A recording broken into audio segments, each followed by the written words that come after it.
Baspa supremo Shivpal Singh Yadav ने कहा है कि मुलायम सिंह यादव के कहने पर ही उन्होंने अपनी पार्टी का बलिदान कर दिया। राजनीति के शहमात के खेल में अखिलेश यादव को बखूबी पता है कि चुनाव के वक्त उन्हें शिवपाल सिंह यादव की जरूरत पड़ेगी, लेकिन 100 सीटों का ख्वाब देख रहे चाचा शिवपाल को 100 क्या 65 क्या सिर्फ एक सीट मिली, जसवंत नगर, जहां से वो 5 बार विधायक रहे और चुनाव भी वो साइकिल के टिकट पर ही लड़ रहे हैं।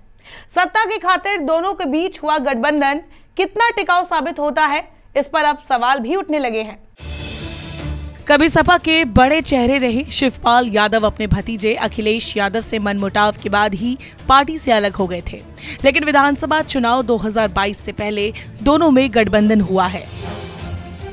3 साल से प्रसपा को मजबूत करते शिवपाल सिंह यादव को उम्मीद थी कि उन्हें गठबंधन में 100 सीटें मिलेंगी, लेकिन उम्मीदों का घड़ा तब फूटा जब उन्हें सिर्फ एक सीट से संतुष्ट करना पड़ा। जबकि शिवपाल सिंह की पार्टी में कई ऐसे नेता मौजूद थे जो अच्छी दावेदारी के हकदार थे, लेकिन टिकट कटने से वो भाजपा का रुख करने लगे।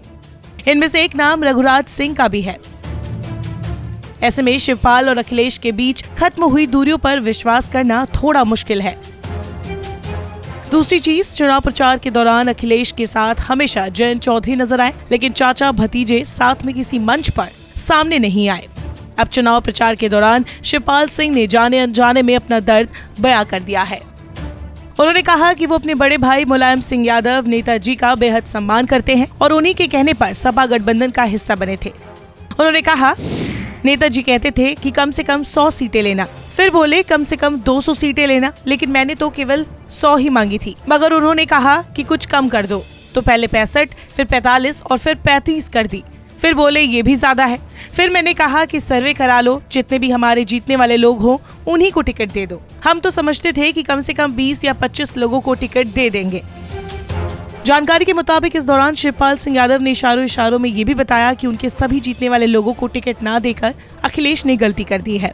शिवपाल ने कहा, अखिलेश यादव को सीएम बनाने के लिए हमने अपनी पार्टी का बलिदान कर दिया, जबकि 1 साल पहले हमने 100 टिकटों की घोषणा कर दी थी। सामाजिक परिवर्तन रथ यात्रा भी निकाली, जनता का अपार प्यार भी मुझे मिला। इसीलिए अब हमारी अपील है कि जसवंत नगर विधानसभा से इतनी बड़ी जीत करवा देना जिससे हमारा बलिदान बेकार न जाए। करहल में सबसे बड़ी जीत होगी या जसवंत नगर में, इसका मुकाबला है। शिवपाल ने कहा कि वो भतीजे के प्रचार के लिए भी करहल जाएंगे। जसवंत नगर सीट पर चुनाव लड़ रहे 5 बार के विधायक और प्रसपा के अध्यक्ष शिवपाल सिंह यादव के खिलाफ कांग्रेस ने तो अपना प्रत्याशी नहीं उतारा है, लेकिन शिवपाल भारतीय जनता पार्टी और बसपा के प्रत्याशी से घिरे हुए हैं। तीसरे चरण के चुनाव में 20 फरवरी को इटावा जनपद की सीट पर मतदान होगा। बहरहाल अभी चुनाव नतीजों के बाद ही पता चलेगा कि अखिलेश और शिवपाल के वाकई दिल मिल चुके हैं या फिर सत्ता के लिए ये किया गया एक समझौता है। हालांकि ये बात तो साफ है कि शिवपाल सिंह यादव के टूटे ख्वाब का असर आने वाले समय में जरूर देखने को मिल सकता है।